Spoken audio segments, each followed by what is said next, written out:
Well, good afternoon, everybody. Al Gettler here, Al Gettler Live. So good to have you here this afternoon. Coming to you live from northwestern Vermont. I always try to pin that on the map for you. We're about 26 miles south of the Canadian border. Snow on the ground, gray skies. It must be winter in Vermont, huh? Well, what a thrill to be here with you today. I have an old friend joining me in a few minutes, and we're going to have a great conversation I think you're going to like. For those of you that are out there that are joining me for the first time, go ahead and find your social media comment section. You can comment live right here. Ask my guests some questions. We'll put those up on the screen. Want to have lots of participation from you.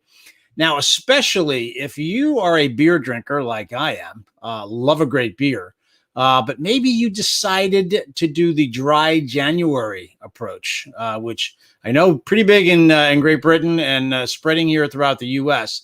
This is going to be a great show for you.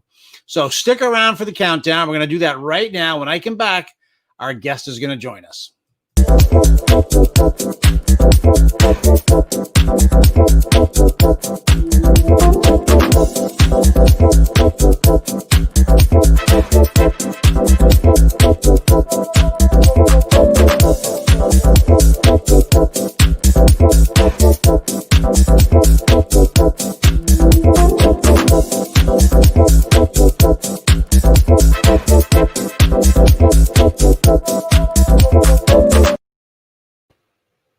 So my guest today, an old friend.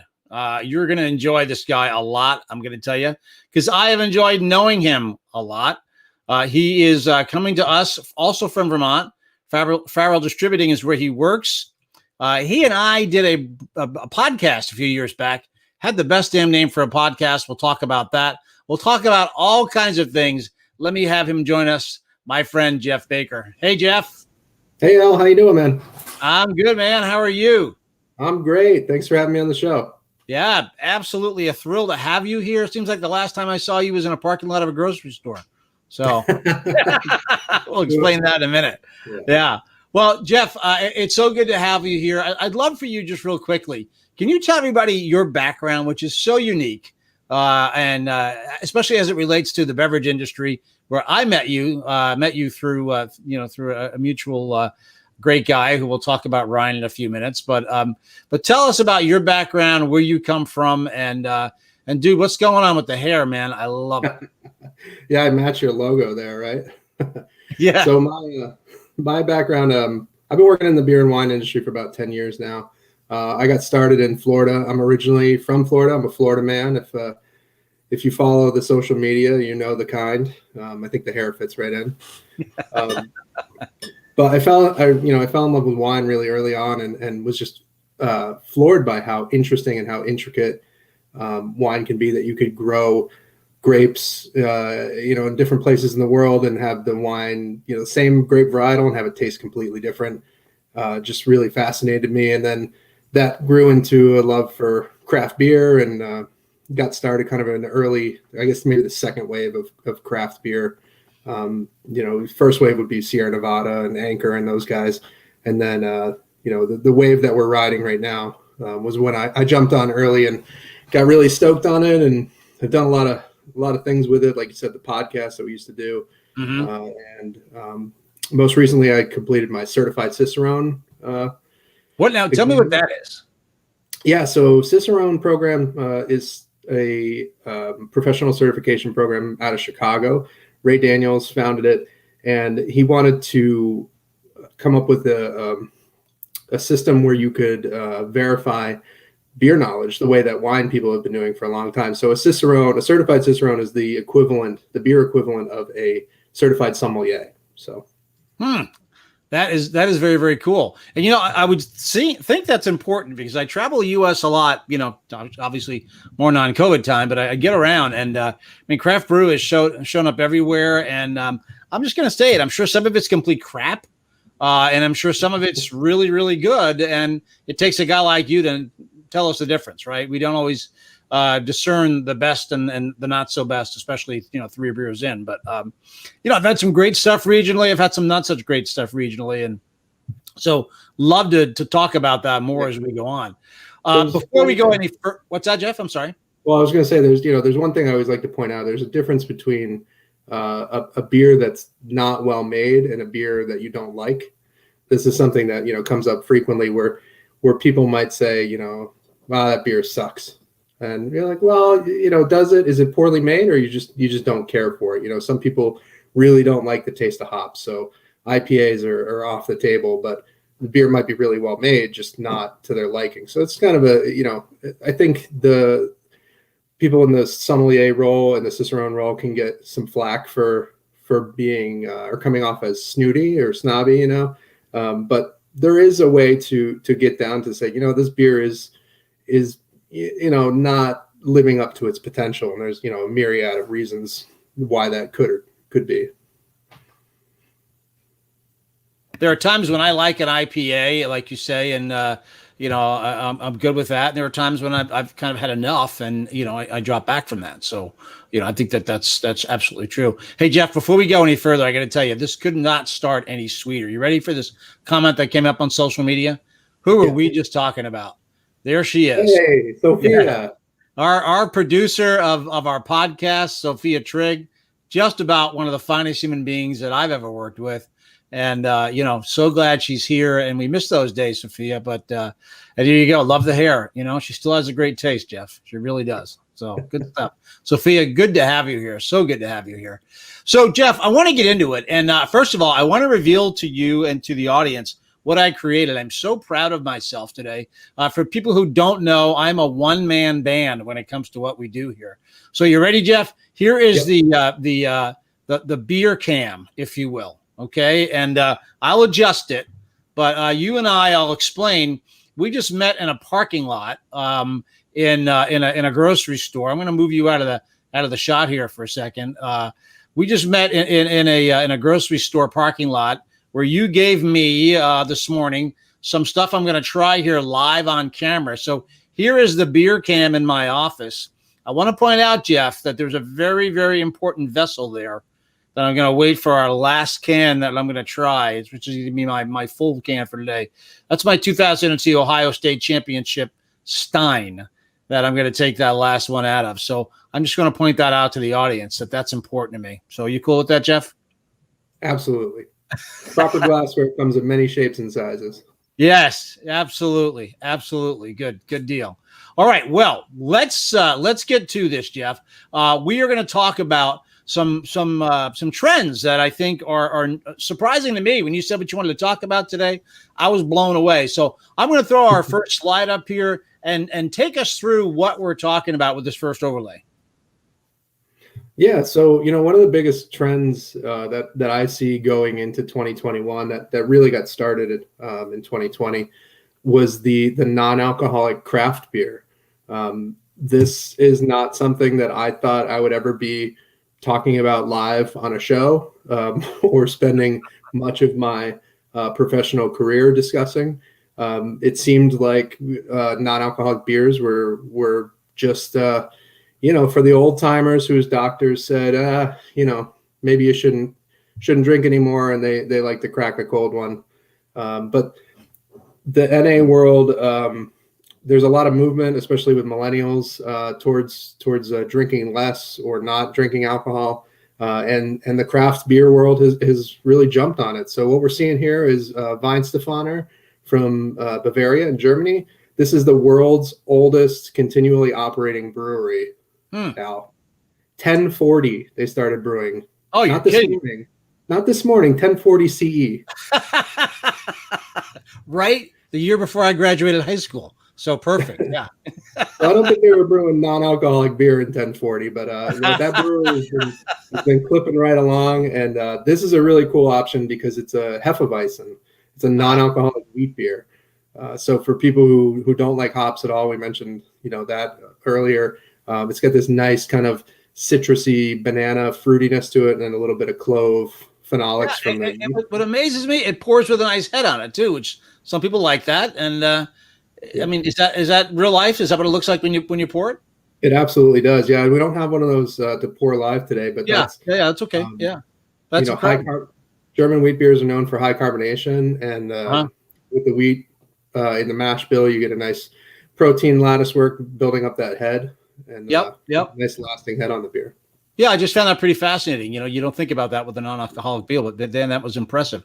So there are some classic ones out there, right? Like even when I was in high school, maybe, I don't know. I'm trying to remember. I don't think I drank non-alcoholic beer. I didn't drink beer in high school, right? My mom's not watching because she's no longer with us, so I don't care. But that being said, did Beck's have how long has Beck's had a non-alcoholic beer? That's a great question. I don't have the exact specifics on it, but they are definitely one of the earlier to jump on the NA beer. It seems like a lot of the German breweries have NAs that have slowly made it to the U.S. market. But as you can see there, it's green bottle. So it's going to have that light struck. Green glass lets through UV light, which reacts with hops in the beer, and so that skunky quality that you get. There's a green bottle beer that's on the market that I won't name, but is known for being skunky. Yep. I am familiar with it. Yeah. Mm-hmm. Actually, this gives me flashbacks. Can I tell you something? When I was in high school, I ran for school student body president, and I ran against a kid named Beck when I was a junior. He was a senior, and this was his campaign poster, not the non-alcoholic, just the beer bottle. So I just want to say bad flashbacks, very bad. You've got you got a bunch of other ones too, like St. Pauli Girl. Oh yeah, sure. Yep. And then if you don't like green glass, classic O'Doul's, right, from AB. Now it's funny. O'Doul's is the one that caught probably my attention first as the non-alcoholic staple. Is that true? Is that kind of the U.S. staple? O'Doul's really is the staple, and I think that's with Anheuser-Busch's power behind it. They also are a sponsor of the PGA Tour, which I think gets them a pretty big audience. Especially throwing it back to the people whose doctors have told them shouldn't drink, and people choose not to drink alcohol for a myriad of reasons. I don't absolutely nope. I went 7 years. I was discussing with you. I went 7 years without drinking for no particular reason. Went through a heavy job change, sudden job change. We all know what that means. And I just felt it was the right time just to lay off for a bit. So yeah. And you've given me a bunch of choices here to talk about today. Let me kind of go through some of the overlays we have. Then we're going to get to cracking open these beer here. But tell me about this brewery here at Brewdog. Yeah, so this is one of the coolest ones that I just started working with. And Brewdog is originally from Scotland. They landed on the U.S. shores. They opened a brewery in Ohio. And they have a really interesting ethos when it comes to their business model. They are self-proclaimed punks. They are revolutionaries, disruptors. They have a network of, I think it's 55,000 investors. So it's kind of I don't want to say crowdsourced because that brings up other thoughts, but it's got that idea of like people should own it, right? The people own the brewery. Yeah. And you can see there, you've got a few that, punk AF. Yep. In the internet slang. Well, hey, let me just go there because that goes in line with this. There you go. Do I have punk AF? Yeah, I do have punk AF. There you go. Punk AF. Internet slang would AF has its own meaning, and we can let people figure that out on their own. But right, exactly, yeah. They're playing with it here because it's alcohol free, is what. Yeah. So it's a little fun. That's a really smart way to go about that. I love it. And you said Ohio. I was looking to see. They're in Winchester, Ohio. I'm in Ohio a lot for business. I don't know where it is. We're going to crack that open. Which one do you have? The Punk AF? I'm going to crack Hazy AF, which I don't know that you have. No, I have Nanny State. So I just want to pour this and show the level of haze that we're talking about here. So it's not, the lighting's not great, but it's not your New England IPA. It's not chunky, Right. But you can see that there's not it's not translucent entirely, right? You can't see all the way through it. Mm-hmm. But you mentioned the head on the beer, the other for the Hefeweizen, and this one also pours with a nice head. Yeah.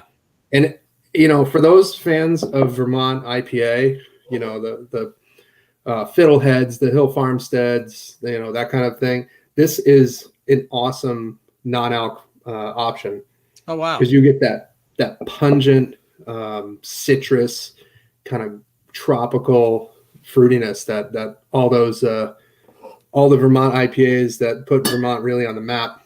Not that this is a Vermont beer, but it's available. Yeah. No, and we're here to talk about all beers, right? So that's cool. So which one should I open on my end? Because I want to do our favorite guy, Joel Banner, who's Baird, who would help us out.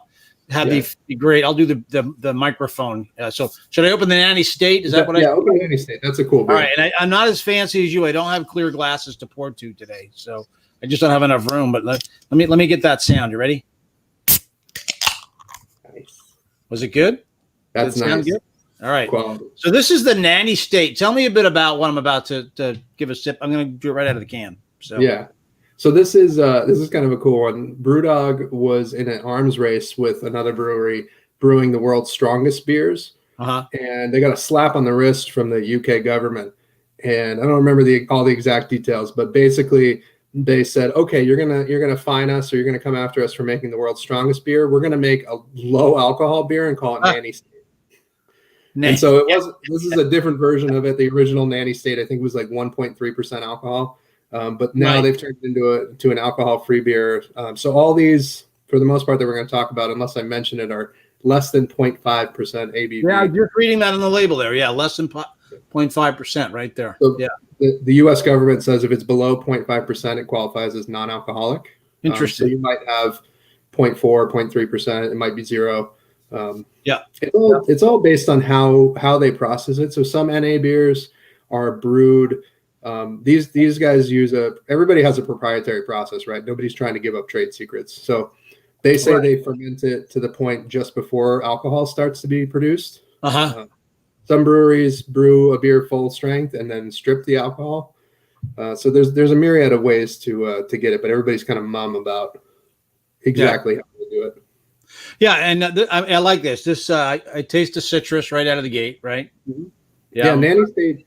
I think it's kind of like an ESB if you're a British beer fan.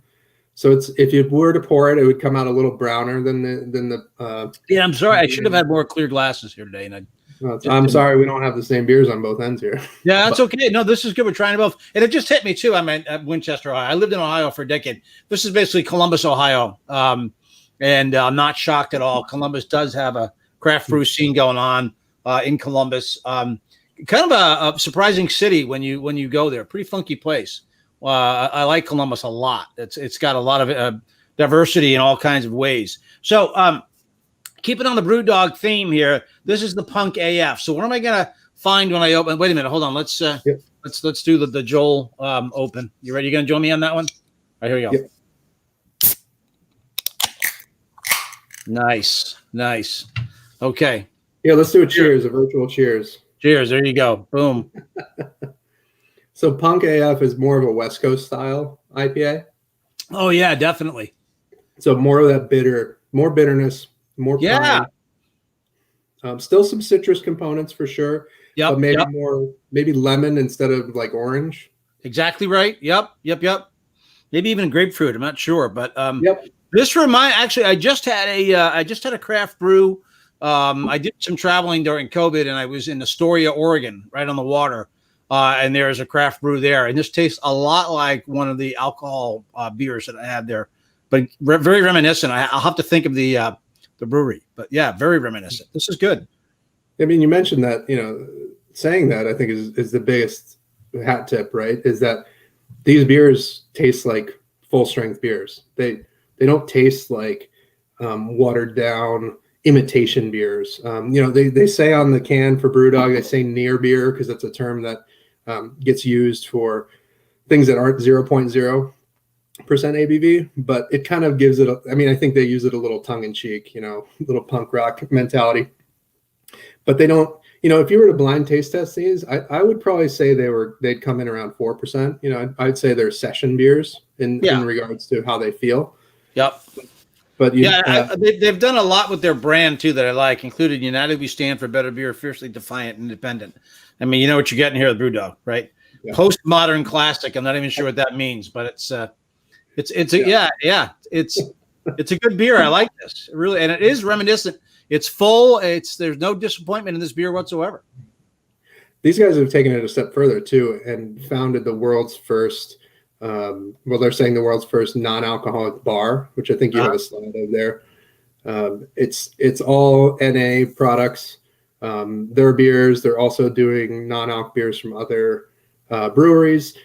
When I was getting ready for this call, I found out there's a non-alcoholic cider in the UK, and I don't mean like apple juice. I mean like a fermented, alcohol removed craft cider, which I think is probably going to be on the heels. I'm sure there's some logistics that are going to make that more difficult than making an alcoholic beer or non-alcoholic beer. But I think we'll see that as this trend towards drinking less alcohol or no alcohol really ramps up. I think a lot of people during the pandemic have gone one of two ways.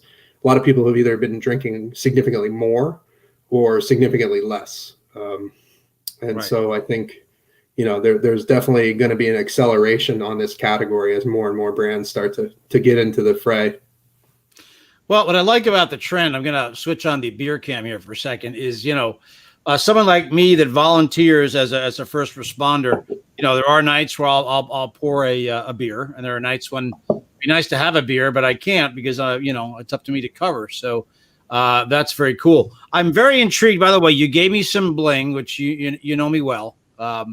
That's cool. I just sold the boat, so I won't be able to put the boat key on this, but we'll find another use for it. But yeah, that's pretty good. But I am really taken by Rescue Club and the fact that it is an IPA, which I'm dying. Can I open this one next, or what are the rules? Yeah, let's do it. Let's get right into it. All right. Well, I'm gonna bring the camera back around to you and come back to my camera and tell us about Rescue Club. Where are they, and what are we dealing with here? So first, I know the people watching can't do this, but feel that can, Al.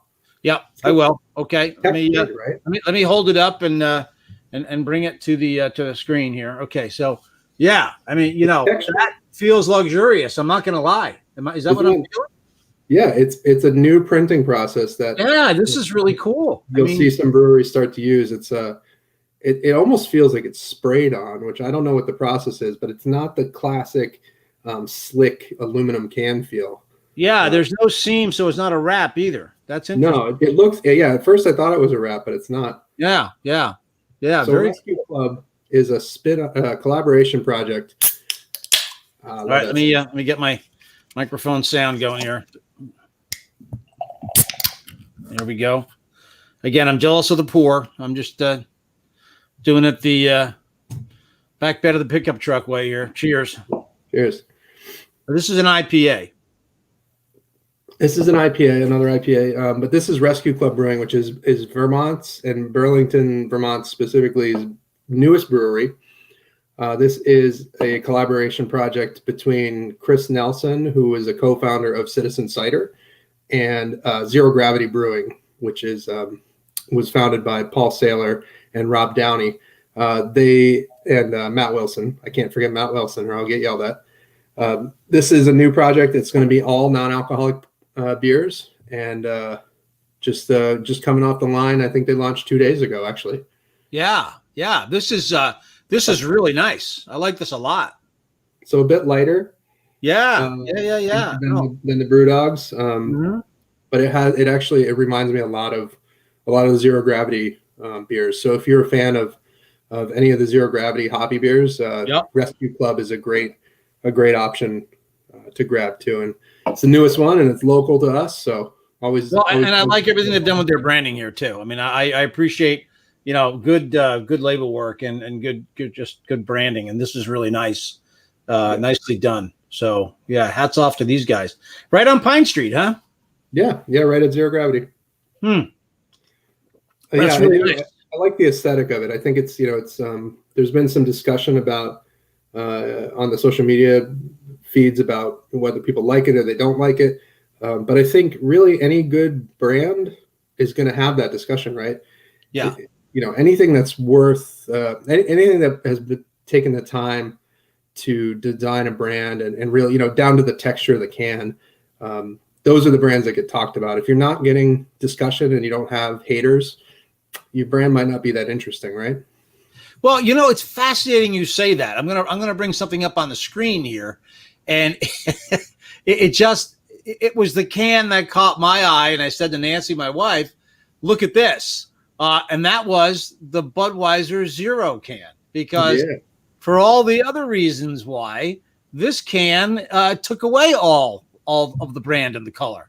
So let me lift that up and show that on camera as well. But that kind of blew me away. I liked the way they marketed this. Yeah. For anybody that knows the Budweiser brand, It's Budweiser Zero, and to represent Zero, they literally went zero with the colors on the can.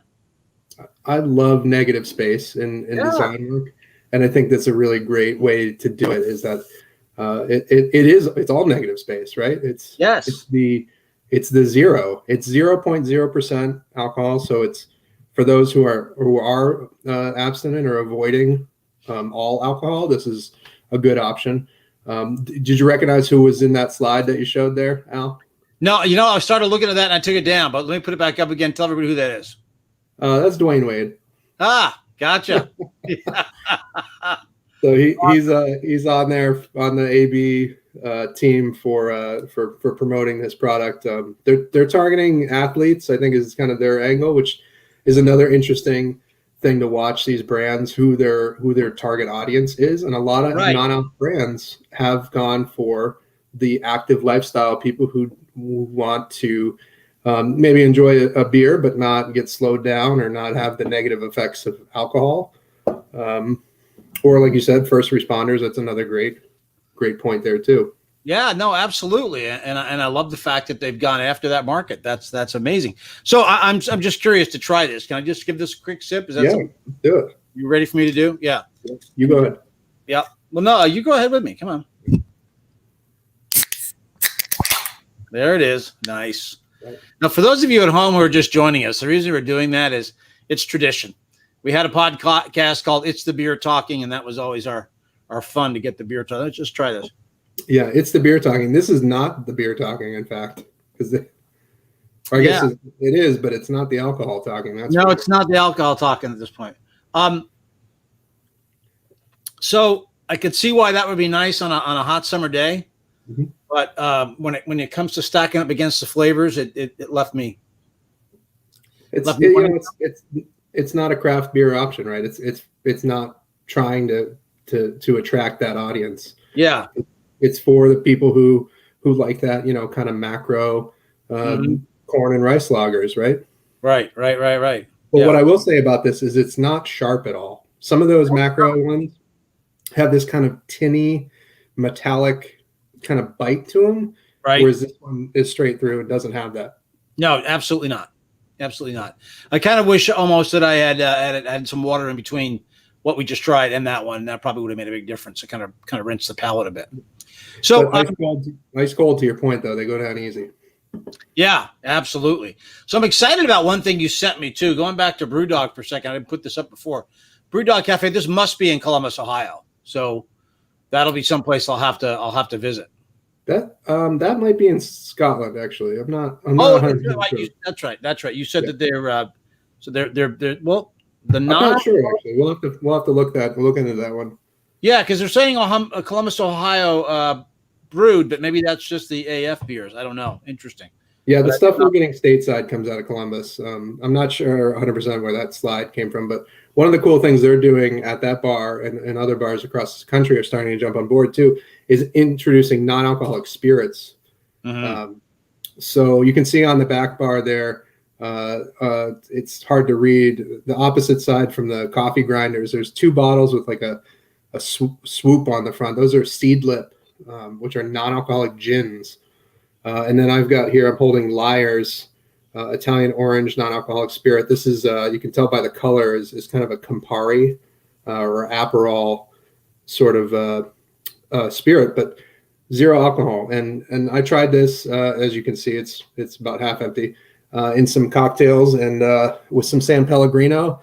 And you know what? It scratches the itch if you're looking for like a Campari and soda, or if you're making a Negroni and either want to cut down on the alcohol that's in the drink or have a non-alcoholic version of it. That Liar's Italian orange really delivers.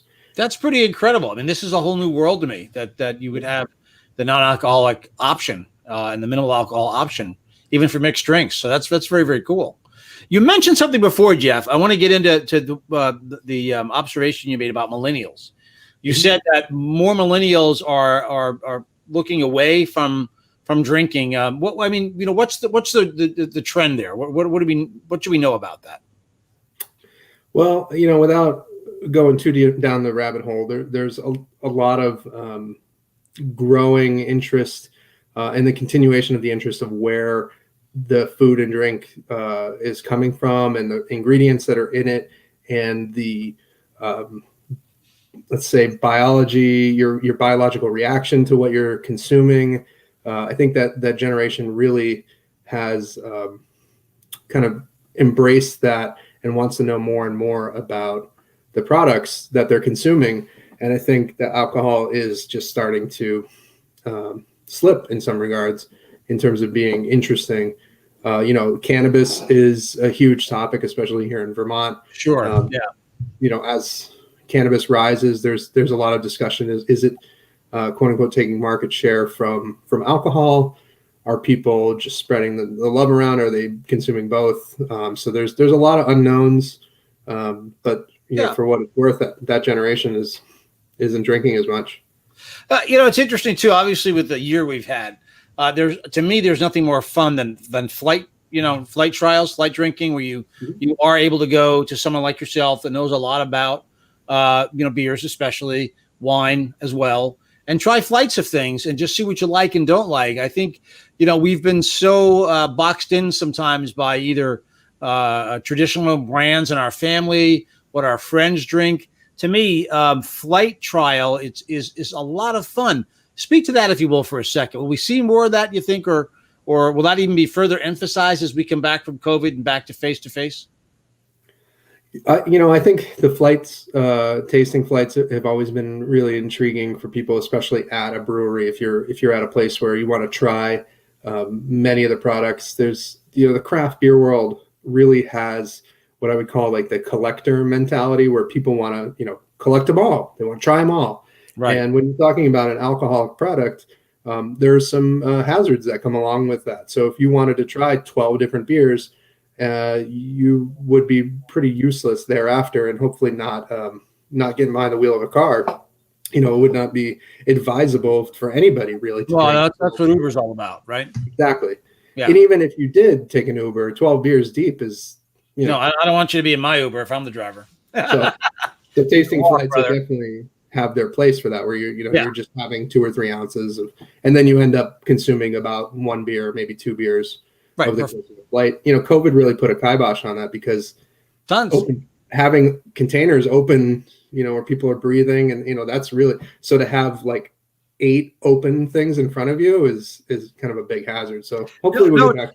It's true. One of my favorite places, probably maybe one of yours, the Farmhouse in Burlington, Vermont, where I've tried a lot of different, featured beers, and just for the first time since COVID, having a meal there the other day, kind of disappointing, a little different. And it does change the way you approach it. So I do look forward to the opportunity when we come back to do more flight trials, because if I want to try, for those of you that don't know, Vermont, we do have a lot of craft brewing and a lot of opportunity to try a lot of things. But you just mentioned it. Even if you're trying them at home, it could get pretty dangerous to try too many things too quickly. So to that point. So Jeff, you have given me also something else interesting here.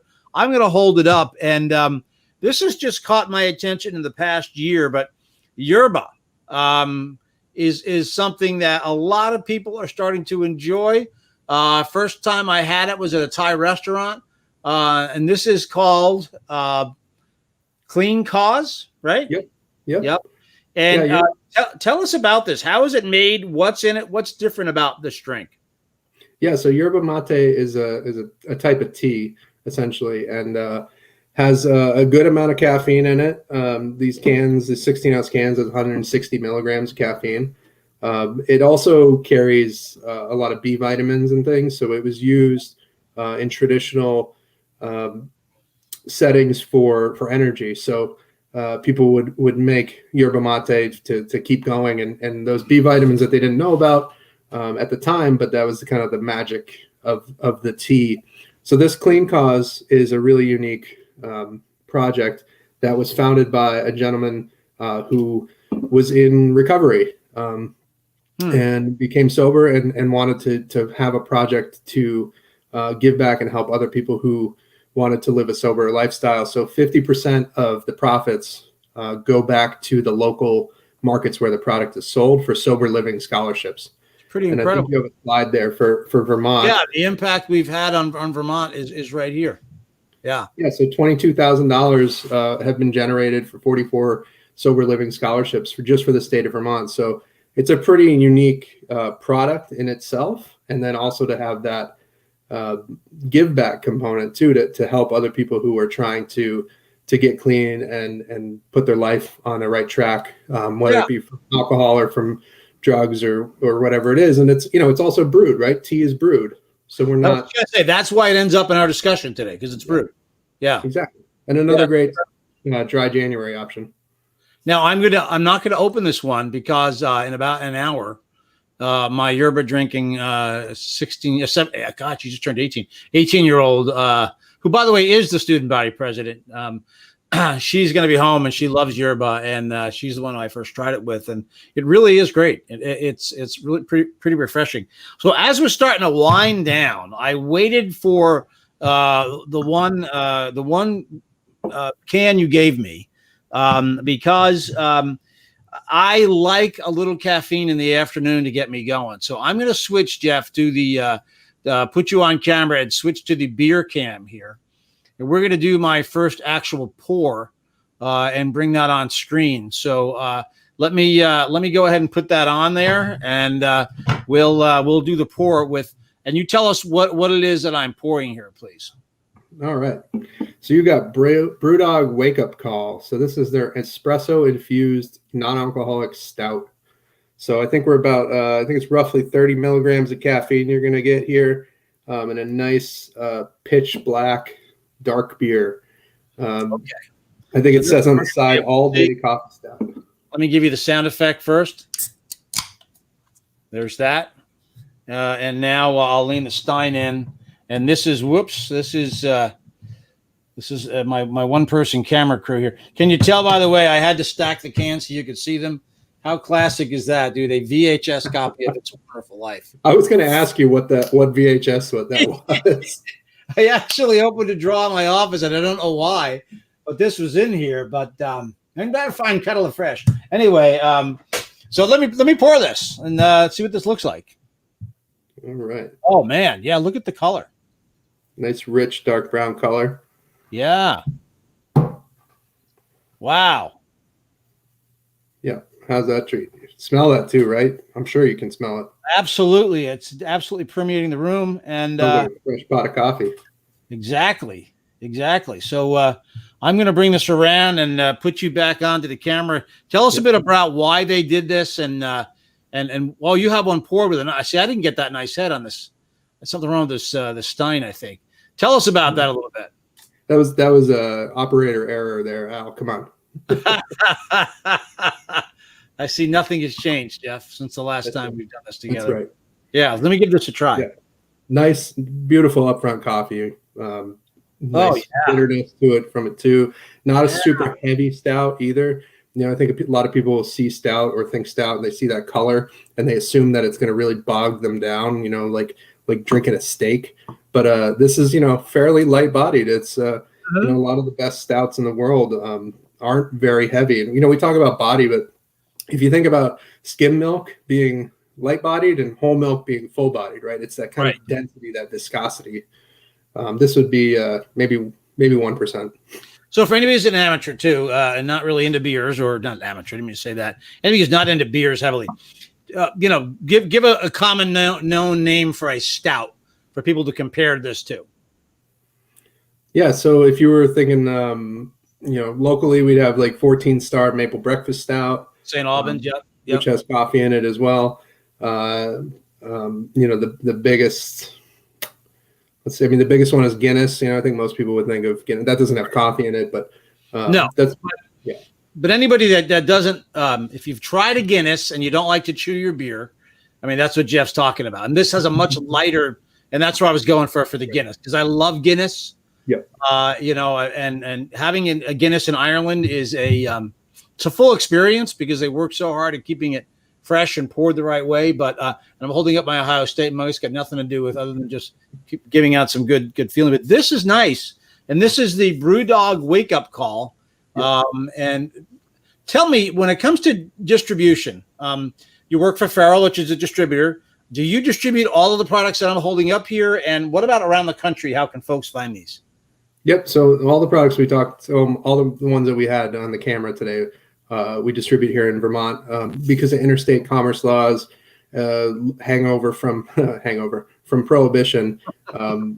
Distributors can't cross state lines. That said, these are non-alcoholic products in the federal government's eyes. So a lot of these, if you don't live in Vermont, you can actually order directly from the breweries or from major online shopping sites that shall remain nameless. Right. But because it's NA products, you don't have to. There's no federal reason that you can't ship it across state lines. So we don't, as a distributor, we don't sell across state lines. That's just not our business. Yeah.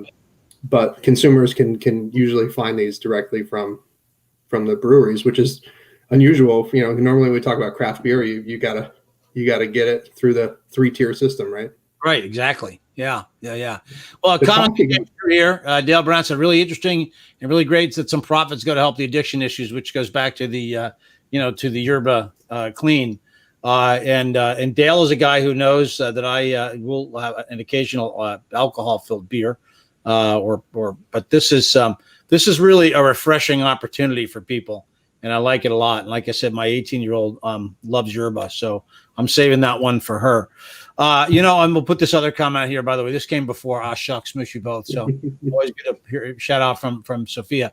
Jeff, this has really been a fascinating tour for me of the AF, movement, if you will. Would you call it a movement? What would you say we'll see, this year? What are you hearing? What are the phone lines vibrating about as you head into 2021 with AF? I don't know that I'd call it a movement necessarily, but trend also feels like not quite the right word. I feel like we dismiss things that are trends a lot of times, just kind of out of hand, thinking, oh, it'll come, it'll go. But I do really think these are going to trend higher. We're going to start seeing a proliferation of non-alcoholic beers and things that are like beer, more tea products that have hops in them, for example, like Hop Lark. It comes to mind. So you're going to see these kind of like, I don't know, hybrid beer-esque products coming out. We should mention like kombucha, right? Kombucha is brewed. Oh, absolutely. Yeah. Tea, right. And kombucha is alcohol removed because it is fermented. So there's a lot of discussion around that. Does it really have alcohol? Does it not? So there's a lot of things around that. With the coffee stout, that got me thinking. I used to be one of those people who said, why would you drink decaf coffee, right? Like if you can't have caffeine, just don't drink coffee. And so for a long time, and I think a lot of people still feel this way, like if you can't or shouldn't drink alcohol, why would you drink non-alcoholic beer? And I think that mentality was really centered around the fact that a lot of the non-alcoholic beer just wasn't that interesting.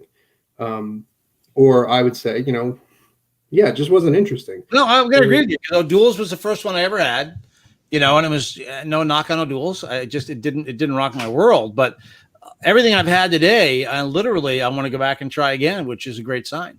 Yeah. And here we sit with 1, 2, 3, 4, 5, 6 open beers in the middle of the afternoon, and I don't have to feel guilty or weird about it at all. Not one bit, But then again, I grew up in the older days of newspapers, so drinking at our desk was always part of the culture. So I was going to say, it's not that unusual to have this many open beers. The boss just checked in. Ryan Chafin, I said we mentioned it before. The reason why you and I got together and we had such a fun time on a podcast from Farrell and Ryan, thanks for watching today and thanks for being here. And, when this thing all clears up, the 3 of us do need to get together and have 4 of us, because we get your co-host there too. 4 of us need to get together and have a nice chat and catch up on things. But Jeff, if folks want to reach out to Farrell, and I should have had been better prepared, but how would they reach out to you? How would they find out more information and tell me about that? Yep, you can go to farrelldistributing.com. We've got a contact page on there. We also have a beer finder. So if you're in Vermont, or coming to Vermont and then quarantining, according to state government guidelines, you can use the beer finder to find your favorite, either non-alcoholic beer, non-alcoholic soda, full strength beer, whatever it is you're looking for, wine for that matter. We do it. We carry mead. We got the whole thing. You can flip through our product books there. You can find us on social media. We're all over the place too. Yeah, and I'll keep that up there for folks. Once again, FarrellDistributing.com. You'll find everything you can probably want to know about their business and about what's going on trend wise. You can also find Jeff, who, by the way, is a great guest in other capacities too. So if you're watching today, I want to have you back, Jeff, because we have talked about the non-alcoholic opportunities. Maybe we'll do a more adult beverage, type of thing down the road there too. I'd love to get into some of the things that are happening in craft brew, not only in Vermont but in other places. So I look forward to having that conversation. Yeah, and I just got to do a little shameless self-promotion. I was going to bring it up. You beat me to it. There you go. So you square it off on the screen there. Let me give you the large screen. Tell everybody about what's in your hands. So Burlington Brewing, Adam Krakowski, who's a good friend and also works in the beer industry. He and I wrote a history of brewing in the Queen City of Vermont, which is Burlington. So we did a deep dive back to the 1800s all the way through pretty much current. Rescue Club makes our book out of compliance in terms of having all the breweries in there, but it's a deep dive into Burlington's brewing history, and that can be found at local booksellers or from Arcadia Publishing. Okay, great. And anywhere fine books are sold. I'm sorry, I stepped on you. Go ahead, say the last part. Just anywhere fine books are sold. Yeah, there you go. So let me ask you too, Burlington in particular, because I'm a Flatlander. And it was a unique experience for me. Just give, Destination Burlington a quick little shout out. Why is it such a great place to come when it comes to craft brew, when it comes to just trying all, like I said, there's no better place in the country I can think of than Burlington, Vermont for a flight trial. Yeah. So when the days come that we can have welcome outside visitors, please check out Burlington for sure. I mean, we have a concentration of breweries in the city limits. You mentioned the Farmhouse Tap and Grill, which is a great tap room cultivating about 30 draft beers and a cellar going back close to a decade in terms of aged beers. The food scene in Burlington is just dynamic and robust.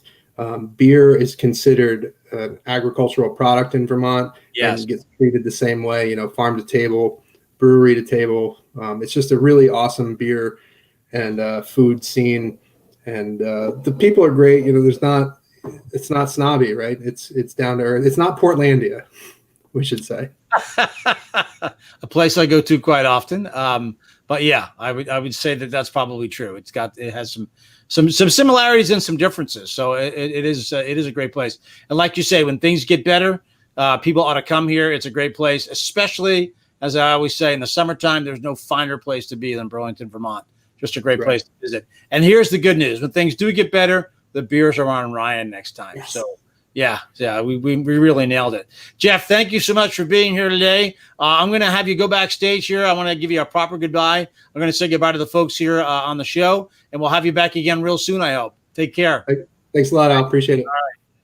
Well, I got to tell you, what a great guy, and you're lucky when you get to associate with very, very just solid people, and Jeff and Ryan are two people that are tops of my books in coming here to Vermont. I mentioned I'm not from Vermont. When you're not from Vermont, they call you a Flatlander. It means you come from someplace else, a lot less hilly.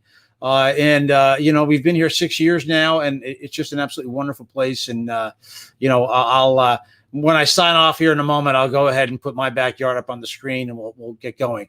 So this will be kind of a lighter week of shows. Watch for Thursday and Friday for my next two shows. I appreciate you being here today. As always, if you are interested in being a guest or would like to suggest somebody as a guest on the show, al@algetler.com. Go ahead and drop me an email. Give me their profile or your profile. Would love to chat more about that. But until then, my name is Al Getler. It's been great being here today. And I'll tell you what, I'll go ahead and put up a graphic of my backyard. Take care and see you next time.